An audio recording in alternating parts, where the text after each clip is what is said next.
নমস্কার বন্ধুরা, মাম্মামি তার্য চ্যানেলে তোমাদের অনেক অনেক স্বাগত। আজকে আরও একটা রেসিপি নিয়ে চলে এসেছি। রবিবারের দুপুরে স্পেশাল আলু দিয়ে খাসির মাংসের ঝোল বা মাটন কারি। রবিবার দুপুরে গরম ধোঁয়া ওঠা ভাতের সাথে ঠিক যেরকম মাটনের ঝোল আলু দিয়ে আমাদের পছন্দ, আজকে রান্নাটা সেভাবেই করছি। তাহলে চলো রান্নাটা শুরু করে দিই। এখানে আমি 700 গ্রাম মাটন নিয়েছি, যেটা আমি ধুয়ে পরিষ্কার করে জল ঝরিয়ে নিয়েছি। প্রথমেই দিয়ে দিলাম আদার পেস্ট। আদা নিয়েছি 30 গ্রাম মতো, আর রসুন নিয়েছি 50 গ্রাম। তার অর্ধেকটা পেস্ট আমি এখানে ব্যবহার করলাম, বাকিটুকু পরে ব্যবহার করব। আর দিয়ে দিচ্ছি টক দই। টক দই দিলাম 1/4 কাপ। আর দিয়ে দিচ্ছি 1 টেবিল স্পুন কাঁচা লঙ্কার পেস্ট আর 1 টেবিল স্পুন সর্ষের তেল। সবটা খুব ভালোভাবে মাটনের সাথে মিশিয়ে নিচ্ছি। এইভাবে ম্যারিনেট করে মাংসটা বেশ কয়েক ঘন্টা রেখে দিলে মাংসটা ভীষণই নরম হবে আর টেস্টটাও কিন্তু দারুণ আসবে। এবার 1 টিস্পুন হলুদ গুঁড়ো আর স্বাদ মতো নুন দিয়ে দিলাম। নুন হলুদ দেওয়ার পরে আবারও সবটা খুব ভালোভাবে মাখিয়ে নিলাম। আমি এটা ঘন্টা 5 মতো ম্যারিনেট করে রেখেছিলাম। তোমাদের হাতে সময় না থাকলে চেষ্টা করো অন্তত 30 মিনিট মতো ম্যারিনেট করে রাখতে। এবার কড়া গরম করে বড় চামচের 4 চামচ সর্ষের তেল দিয়েছি। তেল গরম হলে বড় বড় করে কেটে রাখা আলুগুলো ভেজে নেব। আলুটা ভাজার সময় আমি 1/2 টিস্পুন হলুদ গুঁড়ো আর সামান্য একটু নুন দিয়ে ভেজে নিলাম। এরপর আলুগুলো খুব ভালো করে ভাজা হয়ে গেলে তুলে নিচ্ছি। বাকি তেলেই আমি গোটা গরম মশলা ফোড়ন দিয়ে দিলাম। এবার তেলের মধ্যে পেঁয়াজ কুচিটা দিয়ে দিচ্ছি। 2টো মিডিয়াম সাইজের পেঁয়াজ আমি নিয়েছি। লো ফ্লেমে পেঁয়াজটা ভালোভাবে ভেজে নেব। এবার এখন তোমাদের সাথে একটা ট্রিক শেয়ার করি। পেঁয়াজটা বেশ যখন ভাজা ভাজা হয়ে আসবে, তখন এর মধ্যে আরও একটা মিডিয়াম সাইজের পেঁয়াজ পেস্ট করে দিয়ে দেবো।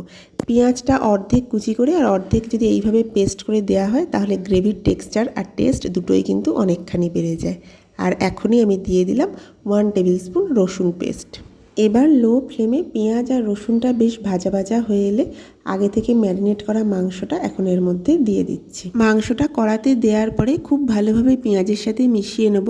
2-1 মিনিট এইভাবে কষিয়ে নেওয়ার পরে একে একে সব গুঁড়ো মশলাগুলো দিয়ে দেবো। প্রথমেই দিলাম 2 টিস্পুন কাশ্মীরি লঙ্কা গুঁড়ো।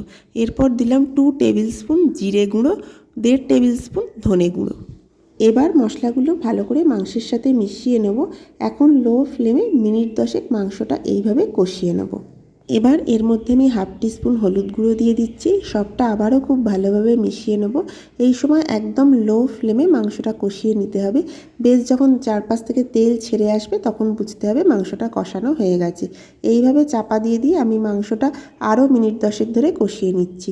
আর এখন দিয়ে দিলাম একটা বড় সাইজের টমেটো কুচি। টমেটো দেওয়ার পরে মাংসের সাথে আরও একবার ভালোভাবে মিশিয়ে দিচ্ছি। এইভাবে লো ফ্লেমে কষিয়ে রান্নাটা করতে হবে।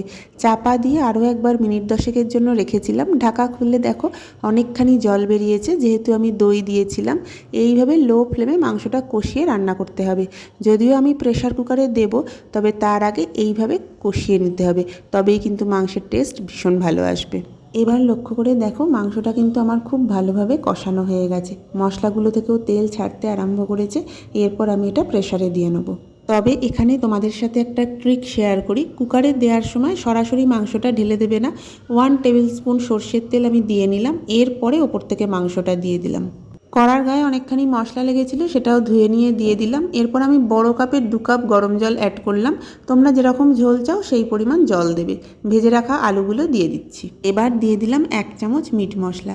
সব কিছু খুব ভালোভাবে মিশিয়ে নিয়ে কুকারের ঢাকা বন্ধ করে দিচ্ছি। 4 থেকে 5টা হুইসেল দিয়ে নেব। 4টে হুইসেল দেওয়ার পরে প্রেশারটা নিজে থেকে রিলিজ হওয়ার পরে আমি ঢাকাটা খুলেছি। এখন ঝোলের টেক্সচারটা দেখো কত সুন্দর এসেছে। মাংস আলু দুটোই খুব ভালোভাবে সেদ্ধ হয়ে গেছে। 1/2 টিস্পুন চিনি দিয়ে দিলাম। আর দিয়ে দিচ্ছি 2টো চেরা কাঁচা লঙ্কা। আর দিয়ে দেবো 1 টিস্পুন গরম মশলা। ব্যাস সবটা খুব ভালোভাবে মিশিয়ে নেব। 1 থেকে 1.5 মিনিট এইভাবে ফুটিয়ে নেব। এরপরে কুকার বন্ধ করে গ্যাস বন্ধ করে দিচ্ছি। মিনিট 5 স্ট্যান্ডিং টাইম দিলেই একদম তৈরি হয়ে যাবে গরম গরম মাংসের ঝোল। তাহলে দেখলে তো কত সহজেই বানিয়ে ফেললাম রবিবার স্পেশাল একটা মাটনের ঝোল। যদি তোমাদের এই ভিডিওটা হেল্পফুল মনে হয়, যদি ভালো লাগে, তাহলে রোজকার মতো রিকোয়েস্ট রইল একটা লাইক করে চ্যানেলটার পাশে থেকো। খুব শিগগিরই আবার নতুন ভিডিওর সাথে দেখা হবে।